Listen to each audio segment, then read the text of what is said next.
بسم الله الرحمن الرحيم. الحمد لله الذي علم الإنسان ما لم يعلم ثم الصلاة والسلام على من أرسل بالعلم والهدى أما بعد.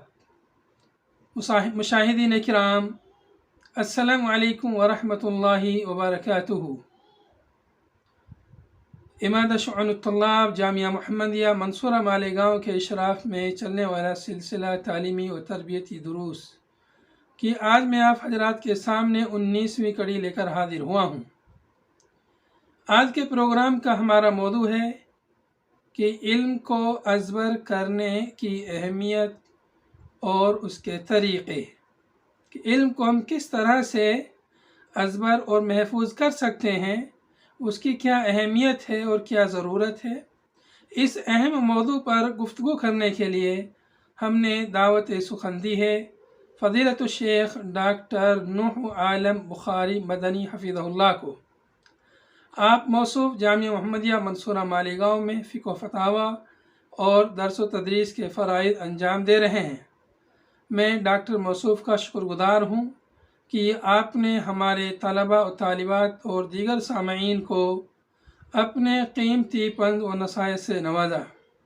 فجزاہ اللہ احسن الجزا. آئیے سنتے ہیں شیخ موصوف سے ان کے مخصوص لب و لہجے میں. السلام علیکم ورحمۃ اللہ وبرکاتہ. الحمد للہ رب العالمین والصلاة والسلام علی خیر خلقہ محمد وعلی آلہ وصحبہ اجمعین، اما بعد. ناظرین کرام، عزیز طلباء و طالبات، علم کی اہمیت و افادیت، اس کی قدر و منزلت کا اندازہ آپ اس سے لگا سکتے ہیں کہ اللہ رب العالمین نے جناب محمد الرسول اللہ صلی اللہ علیہ وسلم پر وحی کا آغاز علم ہی سے فرمایا. اللہ رب العالمین کا ارشاد ہے، اقرأ بسم ربک الذی خلق خلق الانسان من علق اقرأ وربک الاکرم الذی علم بالقلم علم الانسان ما لم يعلم. ان آیتوں میں 4 ناحیے سے علم کے اہمیت کا پیغام دیا گیا ہے. پہلا ناحیہ یہ ہے کہ یہ قرآن کی یہ آیتیں وحی ہے جو ایک علم ہے. دوسرا ناحیہ یہ ہے کہ یہاں اللہ رب العالمین نے ڈائریکٹ جناب محمد الرسول اللہ صلی اللہ علیہ وسلم کو اور غیر مباشر طور پر ان کی امت کو پڑھنے کا حکم دیا ہے، جو علم کا ایک ذریعہ ہے. تیسرا یہ ہے کہ اس میں اللہ رب العالمین کی معرفت اور تخلیق انسانی کی بات کی گئی ہے، جو ایک علم ہے. چوتھا ناحیہ اس کا یہ ہے کہ اس میں قلم کا ذکر کیا گیا ہے، جو علم کے حصول علم کا ایک ذریعہ ہے. عزیز طلباء، علم اللہ رب العالمین کی ایک عظیم الشان نعمت ہے، بہت بڑی نعمت ہے.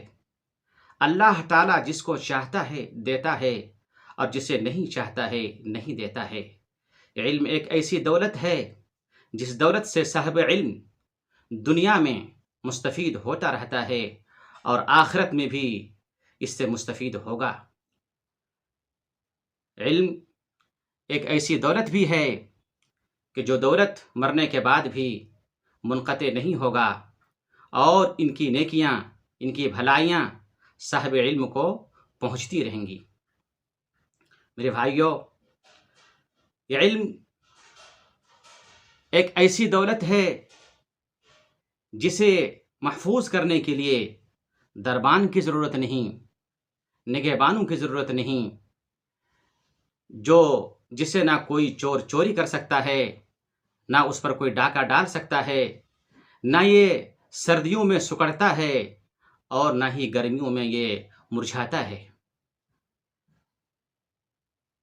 الغرض، کتاب و سنت میں علم کی کافی اہمیت موجود ہے اور کافی نصوص وارد ہیں اس کی اہمیت و فضیلت پر. علماء کرام نے اس علم کو حاصل کرنے کے لیے اور اس علم کو اپنے سینے میں بسانے کے لیے ان کے درجات بھی بیان کیے ہیں۔ چنانچہ علامہ ابن مبارک رحمہ اللہ فرماتے ہیں، اول العلم النیہ ثم الاستماع ثم الفہم ثم الحفظ ثم العمل ثم النشر۔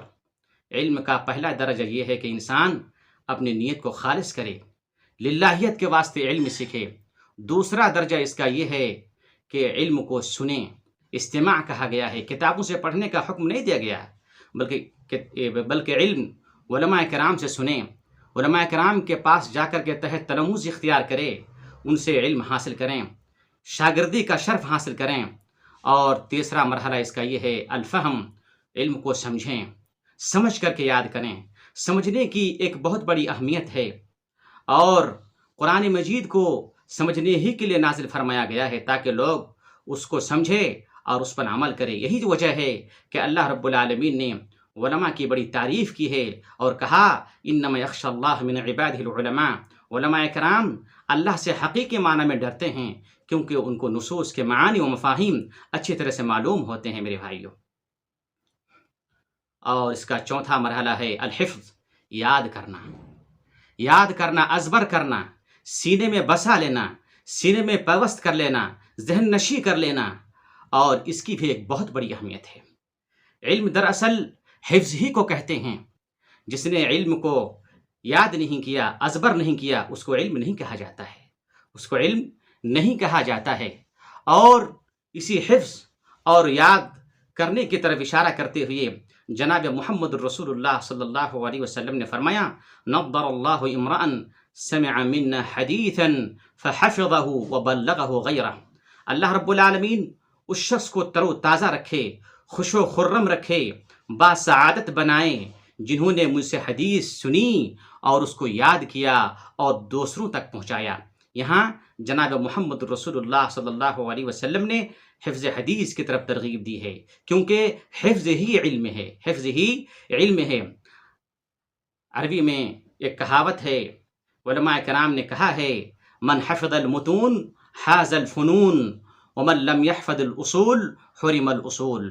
جس نے متون کو یاد کیا، نصوص کو یاد کیا، علم کو یاد کیا، وہ حرفن مولا ہوا، اور جو اصول اور ضوابط کو یاد نہیں کیا وہ اپنی منزل مقصود تک پہنچنے سے محروم رہ گیا۔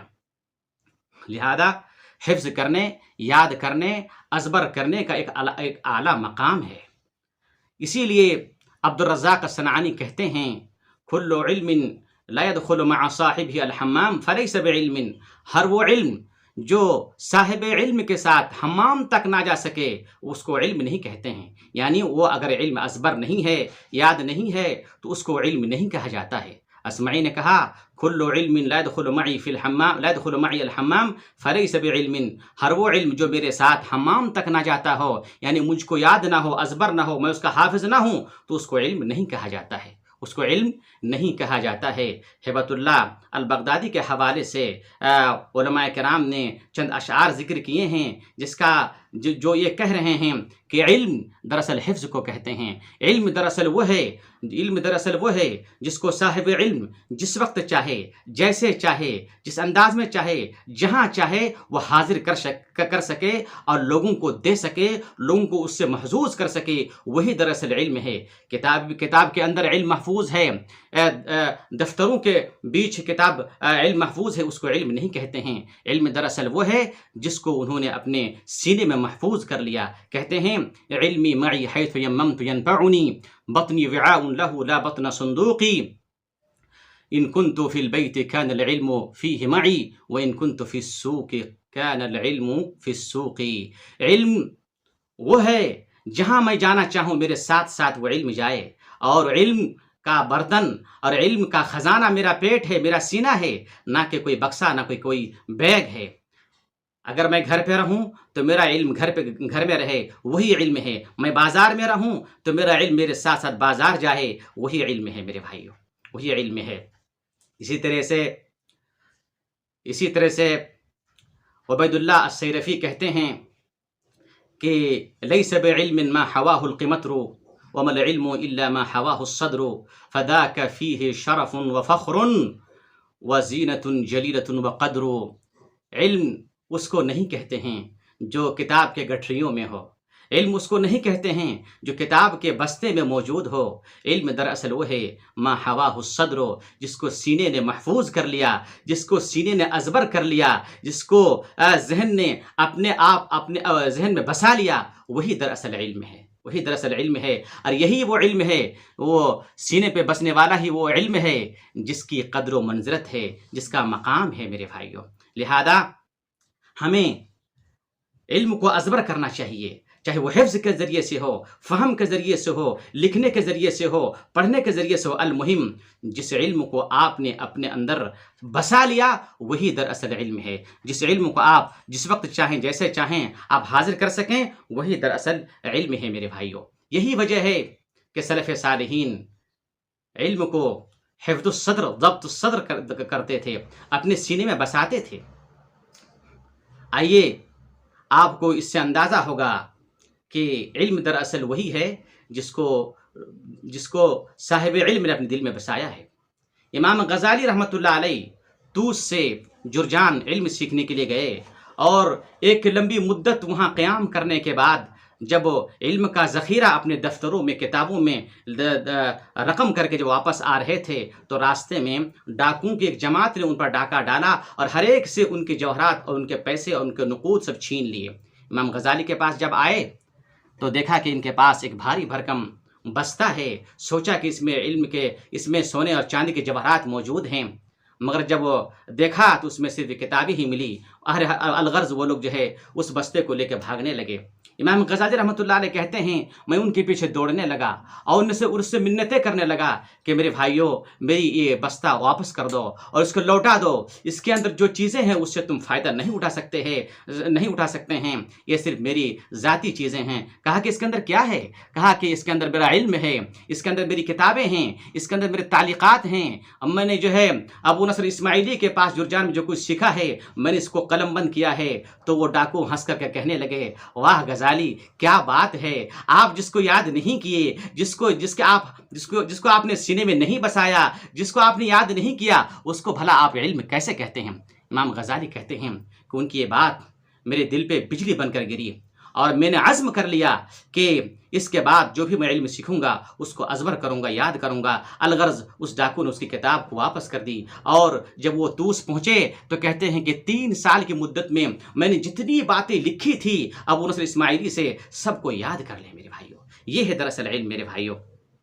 اب آتے ہیں علم کو ازبر کرنے کے کیا کیا طریقے ہیں، علم کو یاد کرنے کے کیا طریقے ہیں۔ سب سے پہلی بات یہ ہے کہ آپ جس علم کو ازبر کرنا چاہیں، یاد کرنا چاہیں، تھوڑا تھوڑا یاد کریں، زیادہ نہیں۔ من رام العلم جملتاً ذهب عنه جملتاً، جو شخص بیک وقت علم کو حاصل کرنا چاہے گا پورا علم اس سے ضائع ہو جائے گا۔ اور یہ تھوڑا تھوڑا حاصل کرنا یہ قرآن کا منہج ہے، قرآن کا طریقہ ہے۔ اللہ رب العالمین نے قرآن مجید کو تھوڑا تھوڑا کر کے 23 سال کی مدت میں اللہ رب العالمین نے قرآن کو نازل فرمایا۔ کافروں نے کہا وقال الذين كفروا لولا نزل عليه القرآن جملة واحدة، کافروں نے کہا کہ قرآن کو بیک وقت نبی پر کیوں نہیں اتارا گیا؟ اللہ نے کہا كذلك لنثبت به فؤادك ورتلناه ترتيلا، ہم نے قرآن کو رفتہ رفتہ آہستہ آہستہ بتدریج اتارا ہے تاکہ تمہارے قلب و جگر میں ہم اس کو بسا دیں۔ جی تھوڑا تھوڑا یاد کرنے سے انسان کے دل میں علم بس جاتا ہے۔ ابو حنیفہ رحمۃ اللہ علیہ فرماتے ہیں کہ میرے استاد حماد بن ابی سلیمان کے پاس میں فقہ سیکھنے کے لیے گیا تو اس نے کہا کہ ابو حنیفہ روزانہ 3 مسئلہ سیکھا کرو، اس سے زیادہ نہیں، اس لیے کہ اس سے زیادہ سیکھو گے تو علم منتشر ہو جائے گا اور اس کو سیکھ نہیں پاؤ گے۔ بہرحال اسی کے اصول پر عمل کرتے ہوئے ابو حنیفہ رحمۃ اللہ علیہ ایک وقت ایسا آیا کہ لوگ اس کی فقاہت کی طرف اشارہ کرنے لگے اور وہ مشہور ہو گئے۔ جی ہاں، اس میں دوسری بات یہ ہے کہ جو چیز آپ یاد کریں اس کو بار بار دہرائیں۔ اس میں لوگ ابن الجوزی فرماتے ہیں کہ اس میں لوگ مختلف ہیں، کچھ لوگ سننے سے یاد کر لیتے ہیں، کچھ لوگ 1 مرتبہ پڑھنے سے یاد کر لیتے ہیں، کچھ لوگ 2 مرتبہ پڑھنے سے یاد کرتے ہیں، کچھ لوگ بار بار پڑھنے کے بعد اس کو یاد ہوتی ہے۔ جی ہاں، اللہ رب العالمین نے ایسے رجال پیدا کیے جو بسا اوقات ایک بار سن لیتے تھے تو وہ چیزیں اس کو یاد ہو جاتی تھی۔ ابن عباس رضی اللہ تعالیٰ عنہ کے بارے میں ہیں کہ انہوں نے عمر بن ابی ربیعہ کا ایک قصیدہ جو 75 اشعار پر مشتمل ہے، ایک بار سنے تو ان کو یاد ہو گیا۔ جی ہاں، امام زہری رحمۃ اللہ علیہ فرماتے ہیں کہ میں جب بقی سے گزرتا تھا تو اپنے کان میں انگلیاں ڈال لیا کرتا تھا تاکہ کوئی غلط بات میرے کان میں نہ آ جائے، اس لیے کہ جو بھی بات میرے کان میں پڑتی وہ میرے دل میں ازبر ہو جاتی اور وہ بات میرے دل سے نہیں نکلتی، میں اس کا حافظ بن جاتا۔ آپ دیکھیں امام بخاری رحمۃ اللہ علیہ 75 لاکھ، ایک قول کے مطابق 1 لاکھ حدیث کے حافظ تھے۔ ابن قیم رحمۃ اللہ علیہ مسند امام احمد بن حنبل کے حافظ تھے جس میں 30,000 حدیثیں ہیں۔ میرے بھائیوں، اس طرح سے سلف صالحین نے بہت ساری چیزوں کو ازبر کیا۔ آپ جانتے ہیں کہ وہ طالب علم جس کے پاس متون ہے، جس کے پاس نصوص کا ذخیرہ ہے، جس کے پاس احادیث کا ذخیرہ ہے اور وہ حفظ کیے ہیں، ان کی باتیں، ان کی تحریریں، ان کے کلام کے اندر ایک ایسی تاثیر ہوتی ہے جو دوسروں کے کلام میں نہیں ہوا کرتے۔ میرے بھائیوں، اب آتے ہیں کہ اگر آپ کو یاد کرنا ہے کوئی چیز تو سب سے پہلے ان کے الفاظ کو ضبط کر لیں، ان کے الفاظ کے اندر کوئی غلطی نہیں ہونی چاہیے۔ جیسے ایک حدیث ہے لا سبق الا فی خف او حافر، اس کو بعض لوگ جو ہے لا سبق پڑھتے ہیں، حالانکہ یہ درست نہیں ہے، اس کی بھی توجیہ کی گئی ہے، لیکن لا سبق ہی زیادہ اولا ہے۔ اسی کے ساتھ جو ہے امام خطابی نے اس کو ضبط کیا ہے اور کہا یہی صحیح ہے۔ اسی طرح سے بعض لوگ کہتے ہیں دیا، یہ دیا نہیں ہے، دیا ہے، دیا۔ اسی طرح سے لوگ کہتے ہیں عمد، یہ عمد نہیں ہے، یہ عمد۔ اس طرح سے الفاظ کا ضبط ہو جانا چاہیے، اور جس چیز کو آپ یاد کرنا چاہیں اس کو زور زور سے پڑھیں تاکہ آپ کو مزید ازبر ہو۔ زبیر بن بکار کہتے ہیں ایک مرتبہ میں یاد کرنے کے لیے بیٹھا تو میں گنگنا کے یعنی پڑھ رہا تھا، اپنے آپ پڑھ رہا تھا، آنکھوں سے دیکھ رہا تھا، مگر زور زور سے نہیں پڑھ رہا تھا، اور میرے باپ میرے پاس آئے اور کہنے لگے زبیر تم کیا کر رہے ہو؟ کہا کہ میں یاد کر رہا ہوں۔ کہا کہ بیٹے اگر تم اسی چیز کو دوسروں کے سامنے بیان کرنا چاہتے ہو تو زبان سے اور آواز سے، یعنی آنکھوں کے ساتھ اور آواز کے ساتھ، یعنی آواز نکالو گے، زور زور سے پڑھو گے، تمہارے کان میں جائے گی، تو کان کے ذریعے سے اور تمہاری آنکھوں کے ذریعے سے جو چیز تمہارے اندر داخل ہوگی اس کو تم لوگوں کے سامنے بآسانی اس کو پیش کر سکتے ہو۔